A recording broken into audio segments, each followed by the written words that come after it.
अस्सलामुअलैकुम।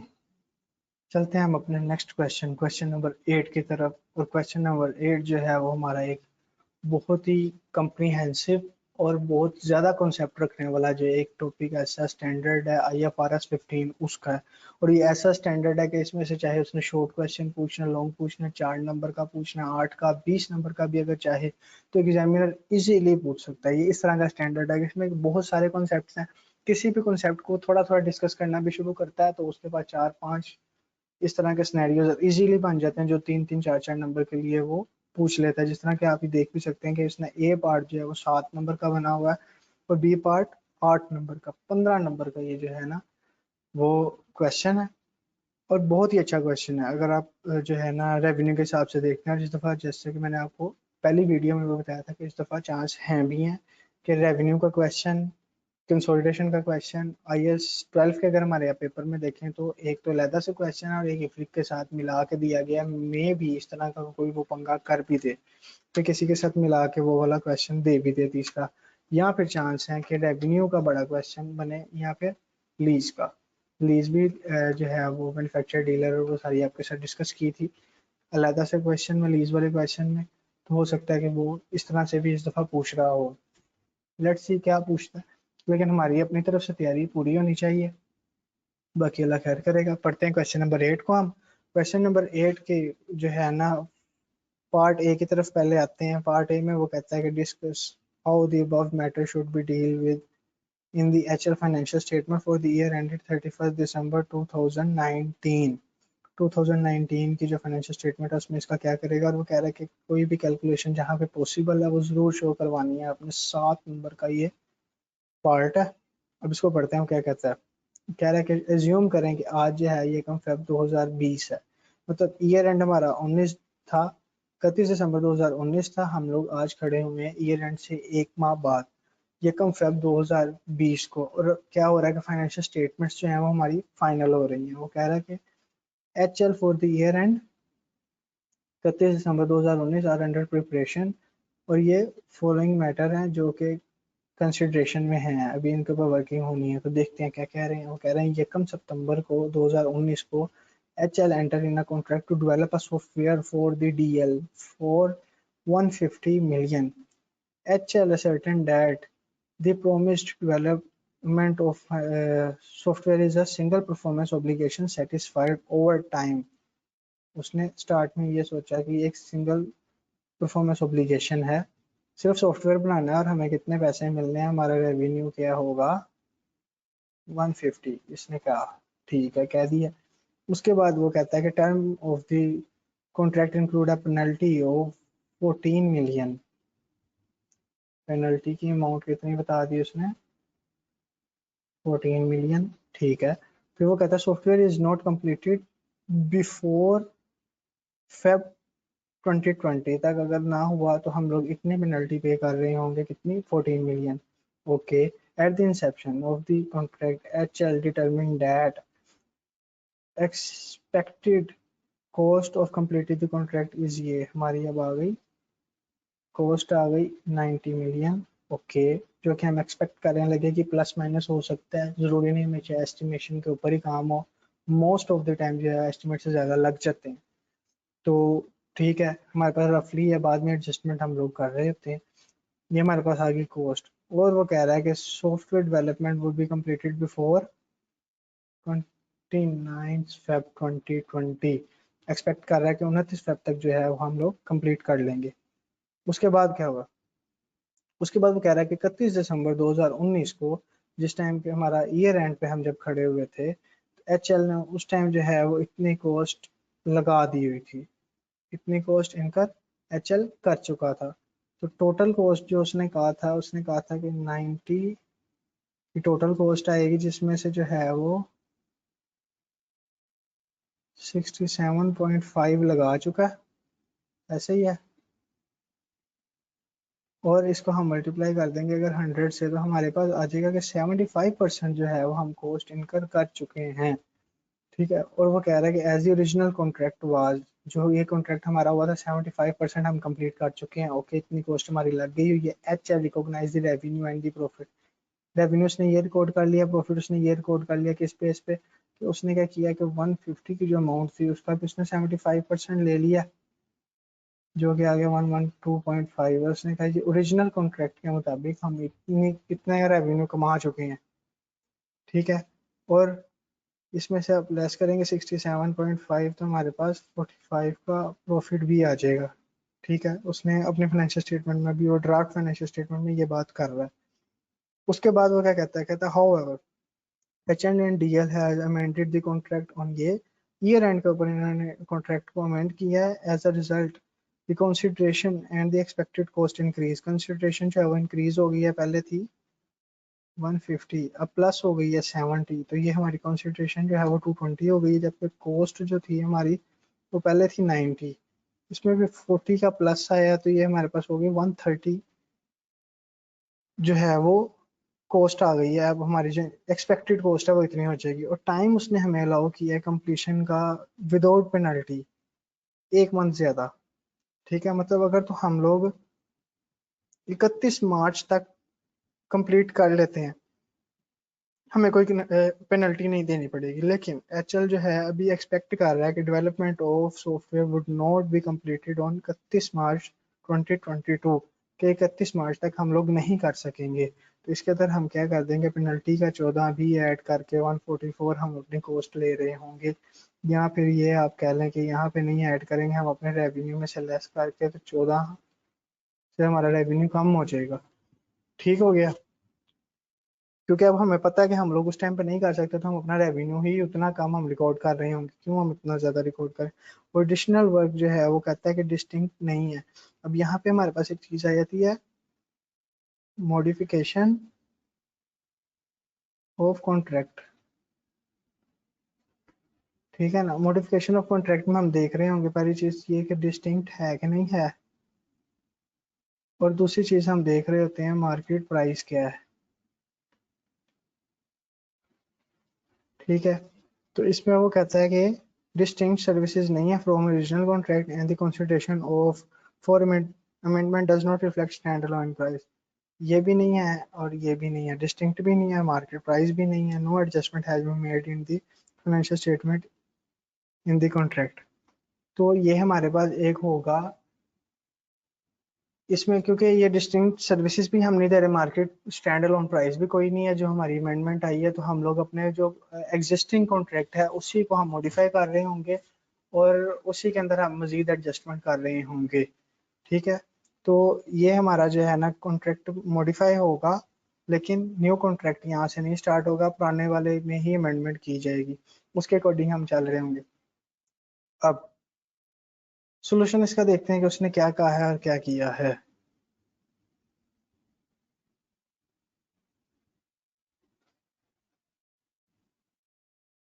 सोल्यूशन अगर ए पार्ट का देखते हैं तो उसमें जनाब ने यही बात की है, वो कहते हैं जी as the remaining good and services to provide using the modified contract are not distinct from the goods and services transferred before the date of modification, the contract remains single performance obligation। बस तकरीबन ये जो बात है जिसमें ये कहता है consequently HL should account for the contract modification as if it were the part of the original, इसको हम ओरिजिनल के तौर पे ही लेंगे। टोटल अगर ये जो है ना 8 मार्क्स का क्वेश्चन है तो सिर्फ इस बात के तकरीबन 3 मार्क्स होंगे इसके, जिसमें आपने बताया कि मॉडिफिकेशन ऑफ कॉन्ट्रैक्ट है या नहीं है, ये डिस्टिंक्ट है, उसने कहा था कि डिस्टिंक्ट नहीं है, और आपने बता दिया कि सिंगल परफॉर्मेंस ऑब्लिगेशन है, तो इसको हम ओरिजिनल के साथ ही रखेंगे, तो इसी चीज़ के 2 से 3 नंबर आपको मिल जाने हैं, ठीक है। और मोस्टली बच्चों को पता ही नहीं होगा कि इसकी क्या वजह, मॉडिफिकेशन ऑफ जो है वो सही से पढ़े ही नहीं होगा, क्योंकि IFRS 15 जो है बिल्कुल एक सिंपल स्टैंडर्ड है, इसमें कोई रॉकेट साइंस नहीं है, बट इसमें नंबर ऑफ कॉन्सेप्ट्स इतने ज़्यादा हैं कि मोस्टली स्टूडेंट जो हैं वो 2-2 3-3 अटैम्प्ट्स भी दे देते हैं, लेकिन IFRS 15 पूरा नहीं पढ़ के जाते। ये IFRS 15 और फाइनल अकाउंट ये इस तरह के चैप्टर्स हैं जिनको स्टूडेंट जो है वो फर्स्ट टाइम से देखे, जब तक पेपर पास नहीं होता मोस्टली स्टूडेंट इसको देखते ही नहीं है, और इसमें से वो इजी क्वेश्चन दे रहा होता है, नंबर गेनिंग क्वेश्चन होते हैं जो कि हम लोग नहीं देख रहे थे, और वो पेपर लूज कर रहा होता है अल्लाह का बंदा। नेक्स्ट क्या कहता है, वो कहता है HL should update it's measure of progress on the basis of revised cost of completion. अब जब ईयर एंड पे जो है ना ईयर एंड पे हम लोग रिवाइज करेंगे अपनी एस्टिमेशन को। वो क्या करेंगे revise, HL should also revise transaction price under the contract including the additional consideration, जो पहले उसके पास consideration उसको 150 मिल रही थी उसमें इंक्लूड कर लेगा 70 को, and deducting the amount of penalty minus कर लेगा जिसने हमने ऊपर पहले भी लिखा था 14 को। तो इस तरीके से जो है ना, और वो कहता है expect that the work would not be complete, ये पेनल्टी को इसलिए ऐड करेगा क्योंकि उसको एक्सपेक्टेशन है कि उस टाइम तक उसका काम नहीं होना, और इस डेट के ऊपर क्या एडजस्टमेंट होनी चाहिए। ओरिजिनल जो है वो एडजस्टमेंट इस तरीके से थी, 75% काम किया था हमने, वर्किंग में बता दिया था जब हम क्वेश्चन पार्ट के साथ हमने रेवेन्यू देखा इतना रिकॉर्ड कर लिया था, कॉस्ट इतनी थी और प्रॉफिट ये था। बट अपडेट जब हो गया तो उस टाइम पे हमारी जो है ना वो कॉस्ट हमारे पास तो यही थी जो अभी तक इनकट हो गई हुई थी ईयर एंड तक, टोटल कॉस्ट हमारी बढ़ गई हुई थी। और अगर इसका 100% लें तो ये हमारे पास आ गया जी 51.9% अभी तक हमारा कंप्लीट हुआ था कॉन्ट्रैक्ट। सबसे पहले हम कंप्लीशन परसेंटेज देख लेंगे, उसके बाद उसको हम सीधा सीधा मल्टीप्लाई कर देंगे रेवेन्यू और कॉस्ट के साथ। तो कॉस्ट तो हमें पता था कितनी है, तो रेवेन्यू के साथ जब हमने इसको मल्टीप्लाई किया है तो ये हमारे पास रेवेन्यू आ गया जो कि रिकॉर्ड होना चाहिए था। कॉस्ट ये आ गई है और इन दोनों को जब नेट ऑफ करेंगे तो हमारे पास ये आ गया प्रॉफिट। जब प्रॉफिट आ गया तो अब वो क्या कह रहा है हमें कंक्लूजन में बॉस हमें कह रहे हैं कि HL should decrease revenue and profit by इतनी अमाउंट से। रेवेन्यू का जब आप डिफरेंस लेते हैं तो आपके पास सेम अमाउंट आएगी, और प्रॉफिट का जब डिफरेंस लेंगे तो भी सेम अमाउंट आएगी क्योंकि कॉस्ट जो है वो सेम थी। तो इतने से हम लोग अपना रेवेन्यू और प्रॉफिट दोनों को डिक्रीज करेंगे, बस ये था 8 नंबर का सवाल। कोई इसमें मुश्किल नहीं था, सीधा सीधा उसने जो है ना वो हमें सबसे पहले तो ये पूछा हुआ था कि जो है वो क्या है कॉन्ट्रैक्ट मॉडिफिकेशन का क्या सीन है, होगा कि नहीं होगा, एक नया कॉन्ट्रैक्ट बन जाएगा या पहले वाला बिल्कुल टर्मिनेट होके नया बनेगा, यहाँ पे पहले वाला ही चलता रहेगा, एग्जिस्टिंग कॉन्ट्रैक्ट को ही हम लोग जो है वो अमेंडमेंट उसमें करके उसको मॉडिफाई कर लेंगे। तो ये चीज़ आपने बतानी थी, उसके बाद उसको वर्किंग करके दे देनी थी, ओरिजिनल में ये थी अपडेटेड में ये थी। और उसके बाद हम क्या करेंगे जी, डिक्रीज कर दिया प्रॉफिट और रेवेन्यू, खत्म। उसके बाद आ गया हमारे पास क्वेश्चन नंबर 8 रेवेन्यू का पार्ट बी। हम उसके क्वेश्चन की तरफ चलते हैं। उसके क्वेश्चन में जनाब वो हमें कह रहे हैं, हाँ ये पढ़ते हैं।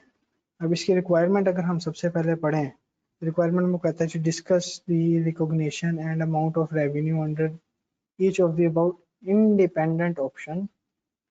रेवेन्यू की अमाउंट और रिकॉग्नाइज क्या करना है, compute the amount of revenue where possible, जहाँ पे कहीं पे ज़रूरत होगी या अगर हो रहा है कंप्यूटेशन हो रही है तो वहाँ पे हम उसको रेवेन्यू को भी अमाउंट को भी कंप्यूट करेंगे। ठीक है, करते हैं। अब इसमें हम लोग सिनेरियो पढ़ते हैं। सबसे पहले वो कहते हैं ML जो है manufacture of industrial machine during 2020। तो हमारे पास ईयर एंड उसने सोल्यूशन में नहीं बताया हुआ। ठीक है, during 2020 ML launch a new machine model name alpha. Alpha वो कहता है each unit of Alpha is being sold 10 million का। ठीक है, हमारे पास जो है वो सेल प्राइस आ गई है 10 million. Okay, payable upon the delivery. अब परफॉर्मेंस जो ओब्लिगेशन है वो फुलफिल हो रही है डिलीवरी पे, तो रेवेन्यू हम रिकॉर्ड कर रहे हैं डिलीवरी पे। यहाँ तक जो बात है वो इस तरह से कि डिलीवरी पे होगा, लेकिन अब वो कह रहे हैं रेवेन्यू फ्रॉम, हाँ revenue from sale of Alpha is recognised upon the delivery to the customer premises for the 2 years port services contract for Alpha is sold separately, इतने का है monthly payable 0.1 million, payable monthly पे है। Revenue from sport service is recognised over contract period, customer can also obtain service from third party. तो जब हम लोग ये चीज़ देख रहे होते हैं कि हम लोग एक तो हमारे पास परफॉर्मेंस ऑब्लिगेशन कितनी थी इसमें, दो थी, एक आ गई मशीन और एक आ गई हमारे पास स्पोर्ट सर्विस। ठीक है, और उसके बाद ये तो हमें उसने बताया कि स्पोर्ट मशीन की जो है स्टैंड अलोन प्राइस भी हमारे पास 10 थी और स्पोर्ट सर्विसेज की मंथली जो है वो 0.1 मिलियन थी। इसका मतलब जो है वो इंटू 24 करेंगे तो ये हमारे पास 2.4 मिलियन हमारे पास स्पोर्ट सर्विस से आ जाएगी, ये अमाउंट हमारे पास आ जाएगी। अब उसके बाद ये जो लाइन इसने कही है ना, customer can also obtain such sport service from the third party, इसका मतलब ये होता है कि जिस टाइम हम लोग एक परफॉर्मेंस ऑब्लिगेशंस को देख रहे होते हैं कि नंबर ऑफ परफॉर्मेंस ऑब्लिगेशन कितनी है, अगर तो कोई ऐसा सीन होता है कि हम मार्केट में देखते हैं जो मार्केट नॉर्म है कि भाई किसी से भी हम अगर मशीन ले रहे हैं, कस्टमर हमारा किसी से भी ये मशीन ले रहा है तो वो 60 स्पोर्ट सर्विस 2 साल की फ्री ऑफ कॉस्ट देता है, और उसके अलावा हमें कोई मार्केट प्राइसेस की ये नहीं मिल रही है कुछ इस तरह से भी, यहाँ हमारी जो सेलर है, सेलर की कोई एक्स्ट्रा या इंक्रीमेंटल कॉस्ट नहीं आ रही ये वाली सर्विसेज देने के लिए, तो ये परफॉर्मेंस ऑब्लिगेशन नहीं होनी थी। यहाँ पे क्या है कि आपको मिल रहा है कि मार्केट में जो है वो थर्ड पार्टी भी जो है वो ये सर्विस सपोर्ट दे रही है, इसके अलावा हम लोग खुद भी जो है ये सर्विस सपोर्ट देते हैं 0.1 मिलियन मंथली के हिसाब से, और जो है ना इसकी अलहदा से एक इंक्रीमेंटल कॉस्ट भी सेलर को पड़ रही होती है, तो ये अलहदा से एक परफॉर्मेंस ऑब्लिगेशन है, यहाँ पे दो ये परफॉर्मेंस ऑब्लिगेशन हो गई हैं। देन अब हम आते हैं ऑप्शंस की तरफ, उसने क्या कहा है जी, वो कहता है कि sale of Alpha has been remain below expectation, जैसे हमारी एक्सपेक्टेशन से कम थी तो हमारे मार्केटिंग डिपार्टमेंट ने हमारे सामने कुछ प्रपोजल रखे, ऑप्शंस रखी कि हम किस तरीके से अल्फा की सेल को इंक्रीज कर सकते हैं। तो ऑप्शन 1 की तरफ हम आते हैं, वो कहता है G ML would offer customer a bundle of alpha and support service as a combine of ये, ठीक है, वो कह रहा है कि दोनों चीज़ें अगर हम कस्टमर को देते हैं और 11 मिलियन में दे देते हैं तो हो सकता है उसकी उससे हमारी सेल बढ़ जाए। हमारे पास स्टैंड लोन प्राइस जो है वो दोनों की गिवन है, मशीन की और स्पोर्ट सर्विस की, मशीन की 10 है, इसकी 1 है, टोटल हमारे पास हो गया 11। जब हम देखते हैं कि हमने जो है ना 2.4 हो गया क्योंकि हमने लदा लदा देनी है, तो ये हमारे पास 12.4 आ गया, और ये हमें क्या कह रहा है कि भाई दो आप 11 में, अब 11 में अगर हम देते हैं तो भाई 10 डिवाइडेड बाई 12.4 मल्टीप्लाई बाई 11, इसी तरह ये हो जाएगा 2.4 डिवाइडेड बाई 12.4 इंटू 11, तो हमारे पास अमाउंट आ जाएगी कि इतने इतने जो है वो रेवेन्यू कोड होगा मशीन के लिए, जो कि और ये होगा स्पोर्ट सर्विस के लिए, ये वाला जो मशीन का होगा ये पॉइंट ऑन टाइम पे होगा, और क्योंकि ये हमने जिस टाइम मशीन डिलीवर कर दी उस टाइम हम इसका रेवेन्यू रिकॉर्ड कर लेंगे, और जो सर्विस वाला होगा ये हमारे पास हो रहा होगा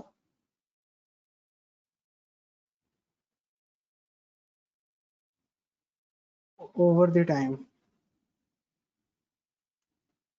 ठीक हो गया जी। उसके बाद इसका सोल्यूशन अभी हम देख लेते हैं क्या कहते हैं। हम आते हैं अगर ऑप्शन बी पे, M L would sell Alpha at 10% on lease. The rate of interest implicit in the lease would be 5%, which is significantly lower than the market rate 12%। हमारे पास दो रेट आ गए हैं, एक आ गया हमारे पास 5%, एक 12%, एक हमारे पास जो है वो इम्प्लिसिट है, दूसरा इंक्रीमेंटल है। Cost would pay in 5 equal instalments in advance. Advance का माइंड में रखना कि हमने रेंटल की जिस टाइम वर्किंग करनी है उस टाइम एडवांस हमें पता होना चाहिए कि हम लोग कितने रेंटल, एक एडवांस में रेंटल दे रहे हैं, बाकी हमारे पास कितने रह जाएंगे, टोटल हमारे पास 5 आएंगे, एक एडवांस में चल जाएगा, 4 बाद में जा रहे होंगे। ओनरशिप जो है वो अल्फा की ट्रांसफर होगी at the end of the 5th year, 5th year के एंड पे जो है वो ओनरशिप भी हम उसको ट्रांसफर कर देंगे।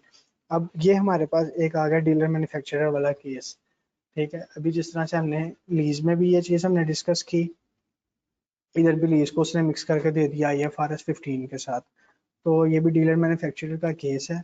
इसमें हमारे पास कॉस्ट गिवन नहीं है कितनी है, क्योंकि जिस टाइम हम डीलर मैन्युफैक्चरिंग का केस होता है और हमारे पास ये फाइनेंस लीज है, क्योंकि वो एंड पे जो है वो ट्रांसफ़र हो जाना है एसेट कस्टमर को।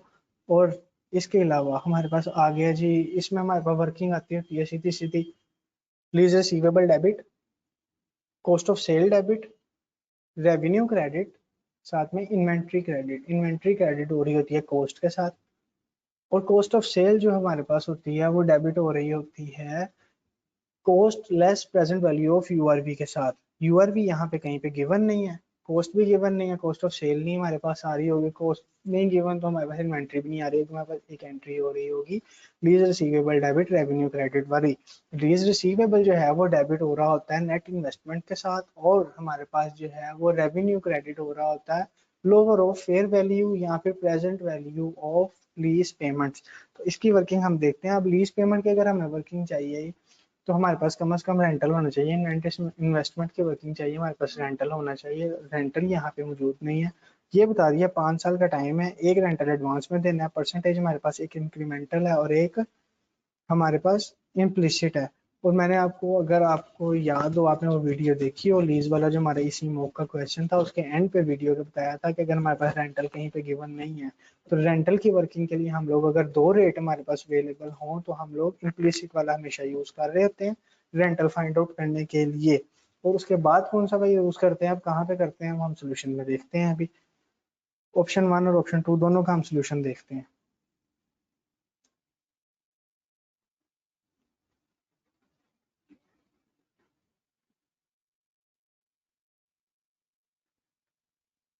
जी, ये हमारे पास ऑप्शन 1 का सोल्यूशन आ गया। वो कहता है revenue should be recognised in the existing manner, the total transaction price ये हो गई, would be allocated appropriately to performance obligation. दो परफॉर्मेंस ऑब्लिगेशंस आ गई हैं, दोनों को हमने इसको एलोकेट करना। स्टैंड लोन प्राइस दोनों हमारे पास हैं। इसकी स्टैंड लोन प्राइस 10 थी और इसकी 2.4 थी, टोटल ये हो गई थी। और इधर जब हम एलोकेट करेंगे तो इस तरीके से 10 divided by total multiply by इसका टोटल, जितनी अमाउंट पे अब हमने उसको देना है, ये हमारे पास प्राइस आ गई अल्फा की और सपोर्टिंग एक्टिविटीज की। ML may also consider the effect of significant financing component as the consideration for ये for 2 year will be received in advance। ठीक हो गया जी।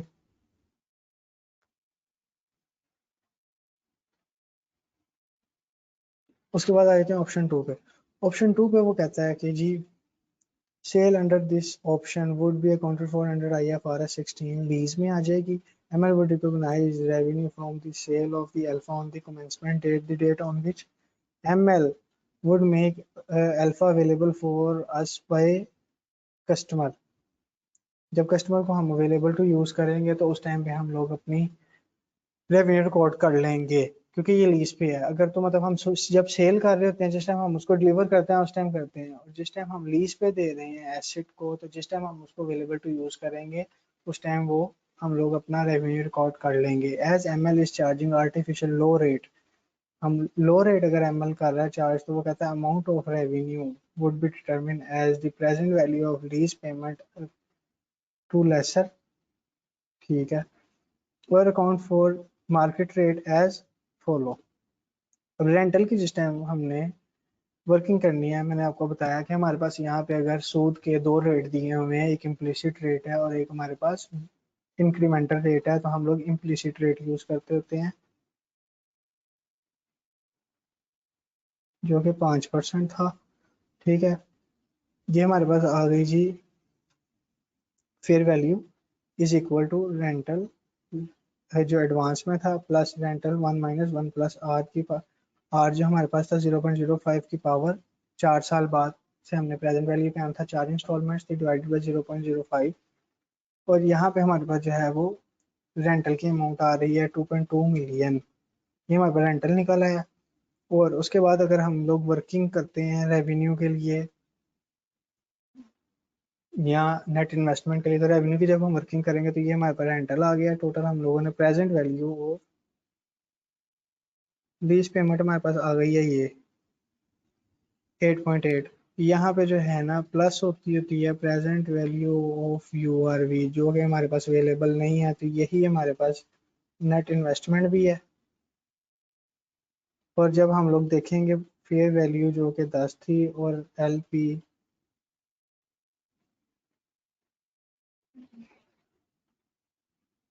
प्रेजेंट वैल्यू ऑफ LP जो है वो हमारे पास आ गई 8.8, तो लोअर ऑफ को जब हम लोग लेंगे तो इसको लेंगे, ये हमारे पास बन जाएगी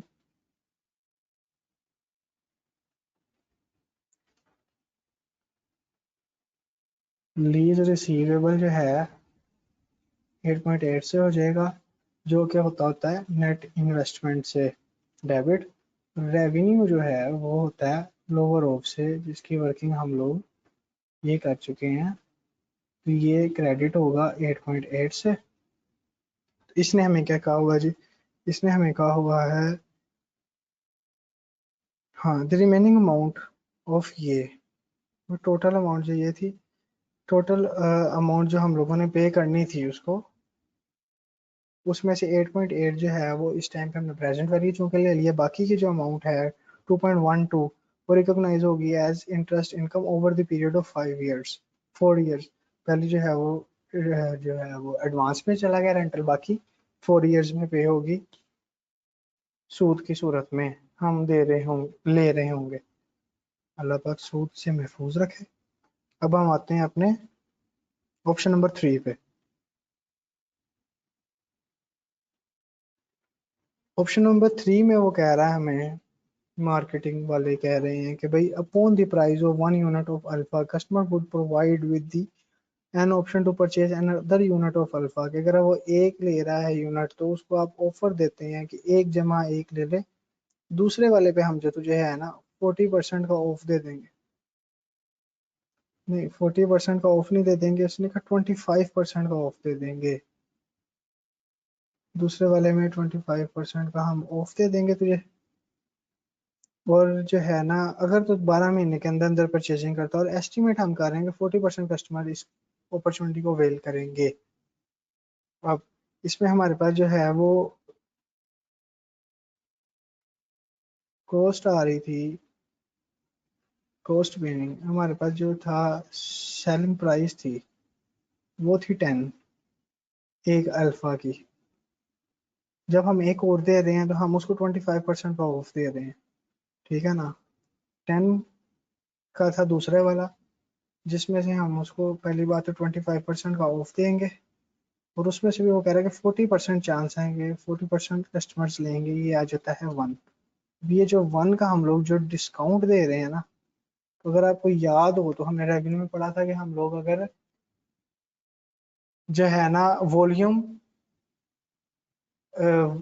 वॉल्यूम डिस्काउंट इंसेंटिव की बात हमने की थी, कि वहां पे हम जब डिस्काउंट देते हैं तो ये एक वेरिएबल कंसिडरेशन होती है जो हमें रिसीव हो रही होती है, तो इसको हम अपने रेवेन्यू में अकाउंट फॉर कर रहे होंगे। तो इसका हम सोल्यूशन में देख रहे थे किस तरीके से अकाउंट फॉर किया हुआ है हमने। और उसके बाद फिर फोर्थ ऑप्शन भी साथ ही पढ़ लेते हैं, फिर एक ही दफा सोल्यूशन पे चलते हैं। फोर्थ ऑप्शन पे वो कह रहा है कि customer would given an option to get customised version of Alpha. The price would vary in each case. However, the customer would be required to pay the entire amount in advance. Machine would not be sold to another customer, or manufacturing of Alpha every 3 months. सबसे पहली बात तो उसने यहाँ पे हमारे पास कर दी, उसने कहा कि भाई ये कस्टमाइज है, कस्टमाइज है ना। दूसरी बात उसने कह दी कि हम सोल्ड नहीं करेंगे किसी भी दूसरे को, ये सिर्फ और सिर्फ तुम्हारी है।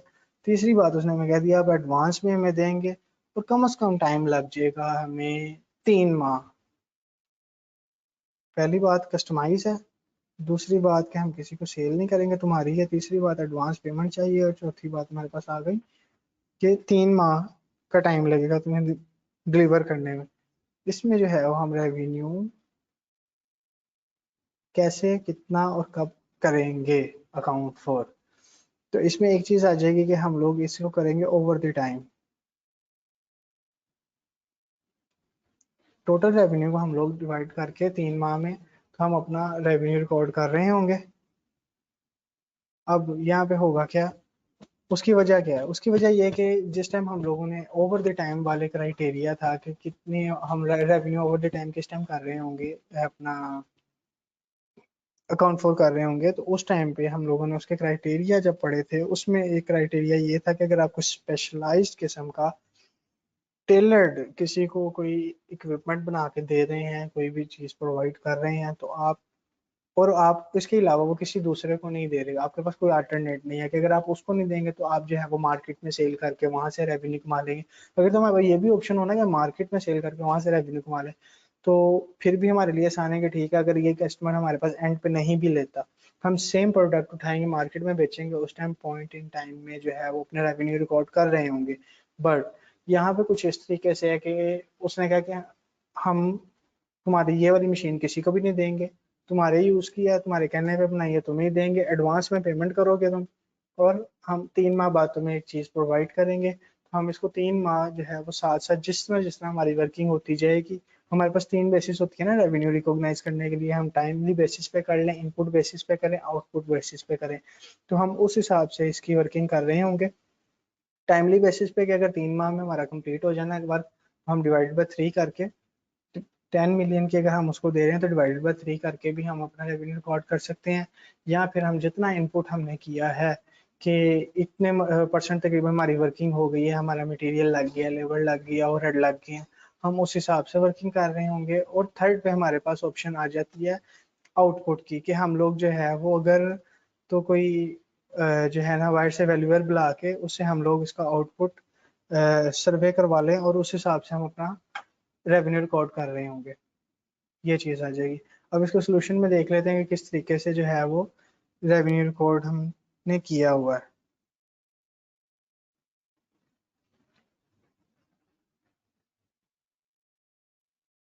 ठीक है, ये हमारे पास आ गया ऑप्शन नंबर 3। ऑप्शन 3 में वो कहता है कि भाई ML should account for the promise to provide the discount as performance obligation in the contract for the sale of alpha। उसके बाद कह रहा है stand loan price of the discount voucher तकरीबन 1 मिलियन बनी है, जिसकी वर्किंग हम ऊपर कर चुके हैं। उसकी स्टैंड लोन प्राइस बन गए, टोटल ट्रांजैक्शन कॉस्ट 10 मिलियन है, जो कि हम लोग अब एलोकेट करेंगे दोनों परफॉर्मेंस ऑब्लिगेशन पे। एक तो जो सेल ऑफ अल्फा हम लोग दे रहे हैं, दूसरी चीज जो डिस्काउंट ऑप्शन हम दे रहे हैं 1 मिलियन का, उसकी स्टैंड लोन प्राइस हमारे पास मौजूद है, अल्फा की भी 10 मौजूद है, हमारे पास टोटल 11 बन रही है, लेकिन हम वो 10 में दे रहे हैं। तो हम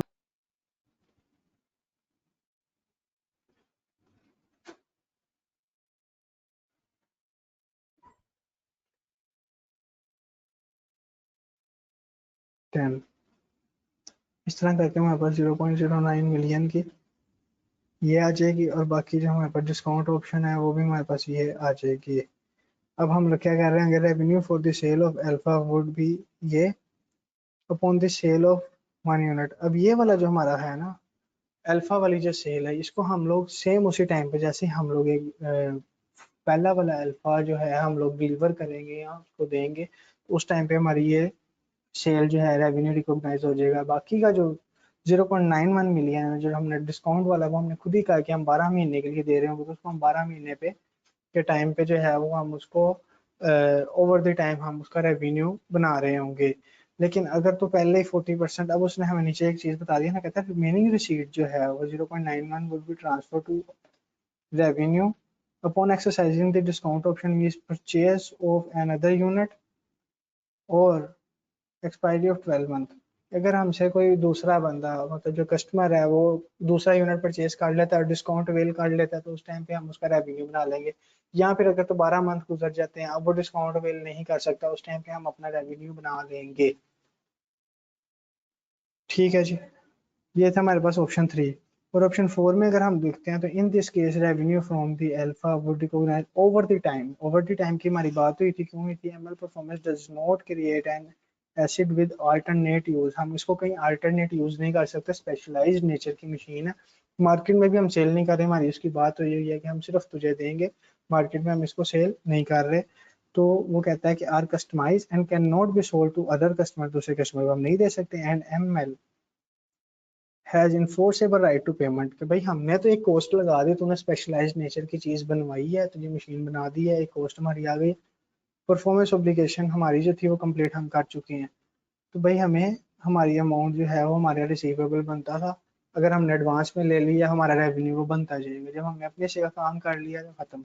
दूसरी बात वो अगली लाइन में कह देता है कि ML would need to measure the progress toward the completion complete satisfaction of performance obligation using appropriate method. जो भी होगा, जिस तरह से आपके साथ 3 मेथड डिस्कस किए गए, इनपुट, आउटपुट और टाइम बेस्ड मेथड, कोई भी होगा उस तरह से यूज होगा, ये हमारा रेवेन्यू बनेगा। ये था हमारा मॉक, अल्हम्दुलिल्लाह सारा डिस्कस हो गया है। कोई भी क्वेश्चन हो, जैसा कि आपको पहले भी कहा लास्ट वीडियो में, आप डिस्कस कर सकते हैं, इंशाल्लाह आपको आंसर मिलेगा उसका।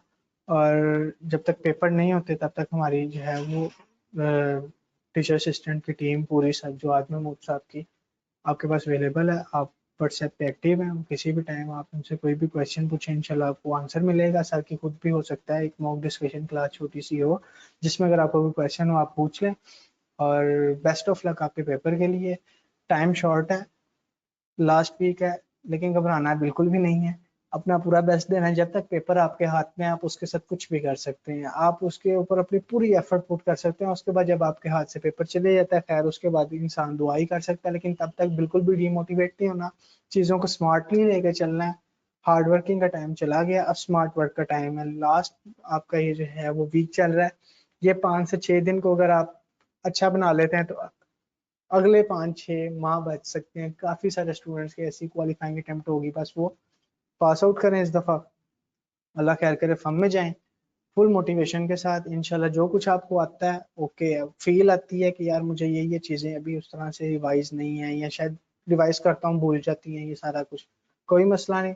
आपको फील आती है भूल गई है, आता सारा कुछ है, बस थोड़ा सा जो है ना वो उसको एक चीजों को प्लान करके अच्छे से रिवाइज करने की जरूरत होती है, वो इंशाल्लाह हो जाएगी। मोटिवेशन के साथ आप जाएं, अपना बेस्ट दें पेपर में। कहीं पे भी रुकना नहीं है। कोई चीज समझ ना आ रही हो, कोई बात नहीं, उसको कोशिश करें कि पहले बात की अगर तो 30 सेकंड के अंदर अंदर आपको मैक्सिमम चीजें मिल जाती हैं, तो वो उसको क्वेश्चन में पुट करें, आंसर निकालें फारिग। अगर नहीं समझ आ रही है, ज्यूम करें, बाकी वैल्यूज लें और आगे चलते जाएं। और अगर जो है ना वो फिर भी नहीं हो रही, तो अगला क्वेश्चन करें, उस टाइम पे उसको छोड़ दें आप, बजाय इसके कि उस पर टाइम जाया करके आप किसी बड़े क्वेश्चन जहाँ से आप मार्क्स गेन कर सकते हैं उसको छोड़ दें, तो आप उसको पर दूसरे क्वेश्चन पे टाइम दे और ट्राई करेंगे पहले आप जो है वो सेक्शन ए की तरफ आए। सेक्शन बी के क्वेश्चन होते हैं, लॉन्ग क्वेश्चन होते हैं, मोस्टली 3 क्वेश्चन होते हैं। तीनों इस तरह के होते हैं कि अगर आप वो स्टार्ट में लेके चलेंगे तो वो आपके 3 क्वेश्चन ही होंगे, तकरीबन 2 घंटे आपके ले जाएंगे। और लास्ट एक और में ऐसा होता है कि प्रेशर के आपके छोटे छोटे क्वेश्चन जो आपको मार्क्स लेके जाने वाले होते हैं, 8-8 10-10 नंबर के क्वेश्चन जो होते हैं, जिसमें से 8 में से 4-5 नंबर मोस्टली स्टूडेंट अगर जो पढ़ के गया तो वो निकाल रहा होता है। एमसीक्यूज में से नंबर निकल रहे होते हैं, जो कि मोस्टली स्टूडेंट जो है वो 10 नंबर के एमसीक्यूज इग्नोर करके चले जाते हैं, पेपर में बिल्कुल भी नहीं करते। आपने वो भी करने हैं, हमारे यूट्यूब चैनल पे ही अवेलेबल भी है एमसीक्यूज क्लासेस। अगर आपने नहीं ली, ट्राई करें कि कम से कम आप उसको एक दफ़ा सुन के चले जाएं। चाहे प्रैक्टिस का आपके पास अब टाइम नहीं है, आप उसको कम से कम सुन के जरूर जाएं। 10 नंबर आपके वो सिक्योर कर रहा था, बाकी आपके शॉर्ट क्वेश्चन जो है वो कुछ ना कुछ नंबर सिक्योर कर रहे होते हैं। तो आपके वो जो तकरीबन 50 से 60 नंबर जो स्टार्ट वाले होंगे, उसमें से अगर आप 30-35 नंबर निकालने में कामयाब हो जाते हैं, और शॉर्ट क्वेश्चन मोस्टली 8 से 10 नंबर का जो है वो आपको 6-7 नंबर दे के जा रहा होता है, तो आपको लॉन्ग क्वेश्चन में से नंबर गेन करना आसान हो जाएगा। और आपके शुरू में जो है वो स्ट्रेटेजी होनी इसी तरह की चाहिए कि भाई मैंने सिर्फ और सिर्फ अपने पहले 50 नंबर सिक्योर कर लेने हैं, उसके बाद मैं खुल के खेलूंगा। तो फिर आप खेलते भी हैं और फिर मजा भी आता है और फिर मार्क्स भी आते हैं। इंशाल्लाह पेपर निकल जाएगा। अल्लाह पाक आपका हामी नासिर रहे। मुझे भी दुआ में याद रखिएगा। अल्लाह हाफिज।